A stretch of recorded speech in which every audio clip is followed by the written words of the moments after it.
Hello, welcome to ISE Show TV. My name is Paul Milligan. Welcome to the latest in a series of panel discussions we're having at ISE 2020 in Amsterdam. Many thanks for joining us. Today's topic is looking at consolidation in the AV market. Is it a good thing or a bad thing?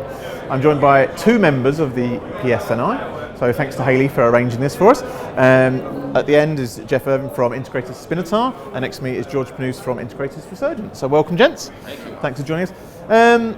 Consolidation, is it a good thing or a bad thing, Jeff? We've seen a lot of it recently in distribution end, but also the big deal recently in the integrator end as well. Yeah, last week was a very busy week in our industry. I mean, with VCA being acquired by Yorktel and the AVI SPL, Whitlock connection, and Diversified buying Sensory. I mean, absolutely, I think it's wonderful. I think it's great because it shows the interest in our industry, that people are interested in investing in our industry, and so I think it's absolutely great, and I think our industry is ripe for consolidation because it's largely a fragmented business with a lot of mom and pop kind of companies out there. So it's very appropriate and makes a lot of sense. Sure. George, how do you view the recent distribution and the integrator level? Right. How do you? I think it also varies depending upon the markets. Yeah. Now, typically, I'm part of the Indian market subcontinent. Yeah. So what we see is there is a level of maturity that the market has to achieve. So if you look at the distribution side of business for AV products, we do see a lot of pop and mom kind of stores there. Yeah. Companies which do a business of maybe typically about 3 to 5 million, and then you have certain companies which do up to about say 10 million.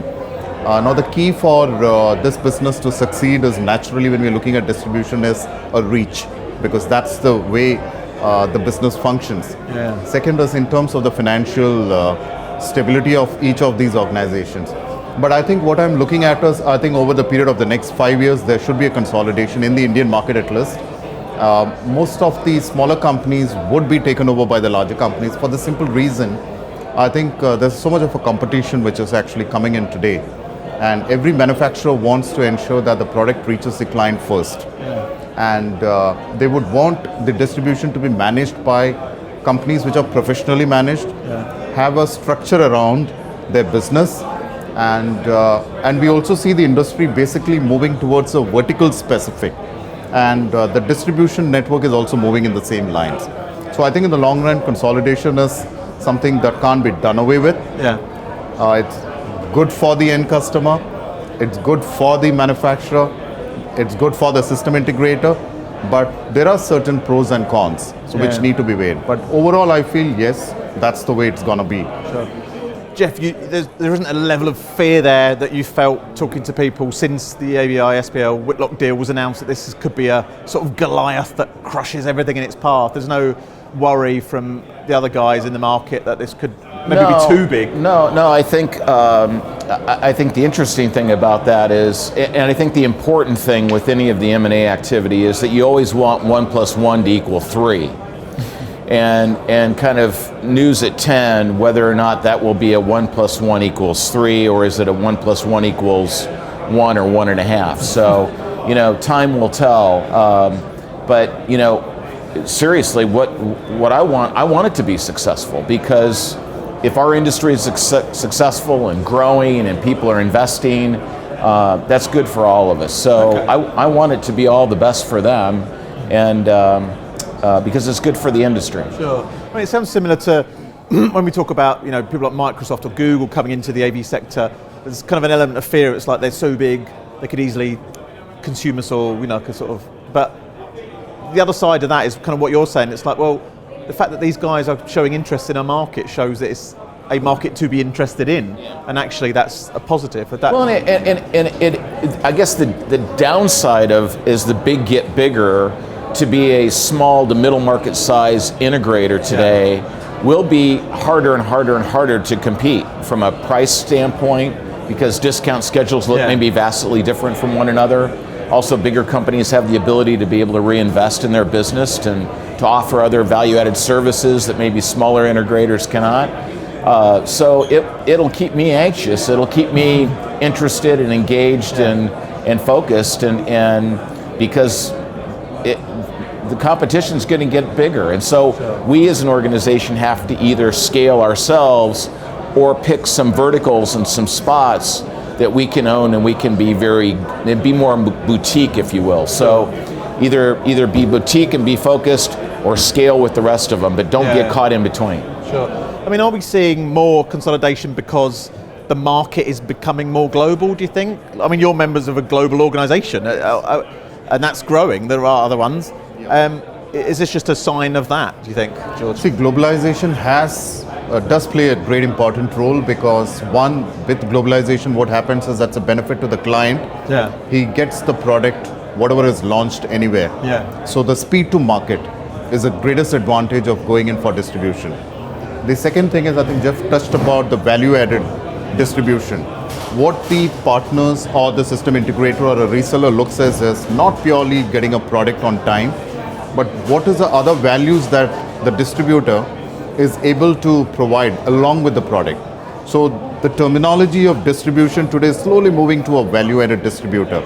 So like Jeff also mentioned, if you don't move with the times, are the ones that do not change are going to be left behind. Yeah. So it's very critical for the distributors also to change with times, provide more and more services. That's where they go back to the manufacturer or the vendor, not only for the products, but also asking for more services. Yeah. So again, a very good point from the manufacturer's point of view, for the distributor and for the client, as well as the system integrator. Sure.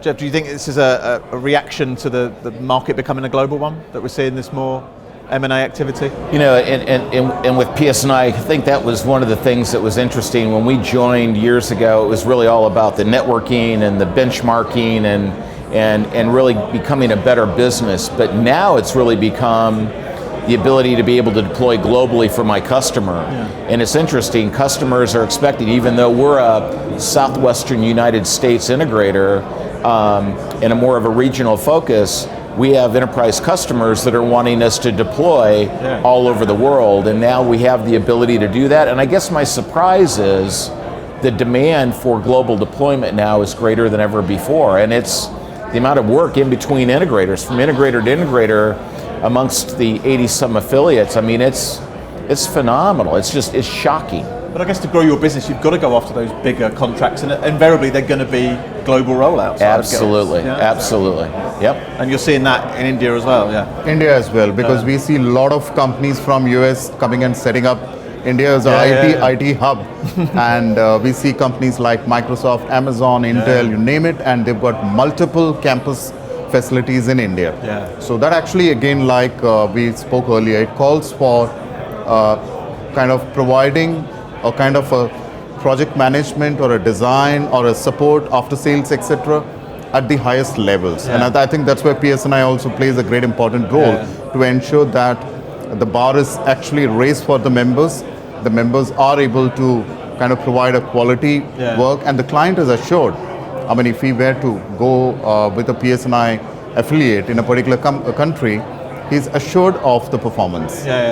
So there are certain checklists that we ensure that we go through. Sure. And we also ensure that the competency of the company, the members, are of the highest level. I mean, do you feel, it's crazy really, because it's such a big country, but do you feel like India maybe is seen as an untapped market by some, or the potential there is so much greater than maybe, say, Northern Europe or Northern America and stuff? Do you feel that there's going to be more M&A activity and buying and selling of stuff because everyone's trying to get into that market? Like, if that's what it feels like. India is a growing market. I think during one of the sessions of AVIXA, we were told that China and India are two countries where I think are going to show much higher growth rate. So naturally, there is a lot of activity happening. There's a lot of government funding on the infrastructure. We have concepts like the smart city concepts or a digital India concepts, which actually calls for ensuring that there's a lot of energy management, there's a traffic management, water management. You talk about digital signage, unified communications. So what is happening is, I think there is a lot of awareness that is being created. There's a lot of government fund that is coming in, which is good for businesses like ours, because you're purely not dependent on the B2B enterprise sector, but We also get the projects coming in from the government for new airports coming up. We have almost about 100 airports which are going to be coming up in the next 1 or 2 years. So that's a huge opportunity, the power sector. Yeah. So what happens is I think globalization has played a great important role there, helps everybody in the chain. Yeah. So I think that's a huge benefit. I mean, it's something you both mentioned earlier on. And we've covered it in the magazine before. We saw it acutely in the UK actually, that M&A activities really ramped up in the last 5 years because a lot of these companies were set up by an individual in the 60s or 70s or 80s, and they're getting to a certain age now where they're like, well, I don't want to work 14-hour days anymore, my business is quite successful, and they are either selling up, or if the family doesn't want to carry on the company, they're kind of selling up and stuff. Are we seeing a lot of that, or is it just a case of, you mentioned earlier, the market's just getting mature and there is money to be made and other people are interested in this sector? Are you seeing that the age thing is an issue, or? Well, I think both things are driving it, right? Yeah. I think that, again, as I said earlier, it's a very fragmented industry that was ripe for consolidation. The economy is very healthy now, and so businesses are growing and doing well. I think private equity is seeing that there's a market called AV. I mean, years ago, nobody knew what AV was. Yeah. There really wasn't even an identified industry.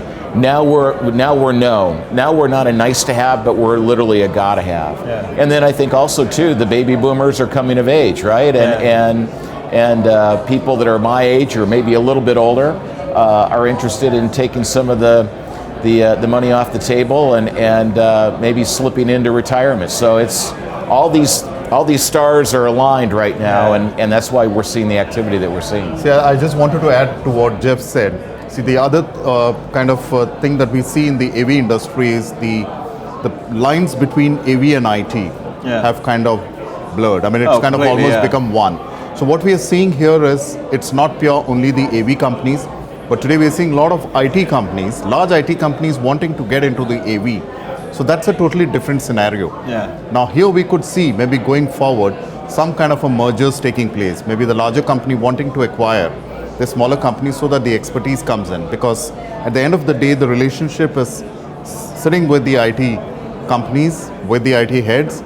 So what they feel is this is something which naturally fits into the complete portfolio. Yeah. So I think in the next 3-4 years will be very crucial and critical, where we could see a lot of merger and acquisitions happening. Wow, fantastic. That's a nice positive way to wrap up. Jeff, George, many thanks for your time. It's a really interesting session there. I think M&A activity is only going to continue, so this is one that I think we're all going to have to watch very keenly. Many thanks for joining us for this latest session. There's plenty more to choose from on our various video channels, and please tuck into some of those. And many thanks for joining us for this one. Bye-bye.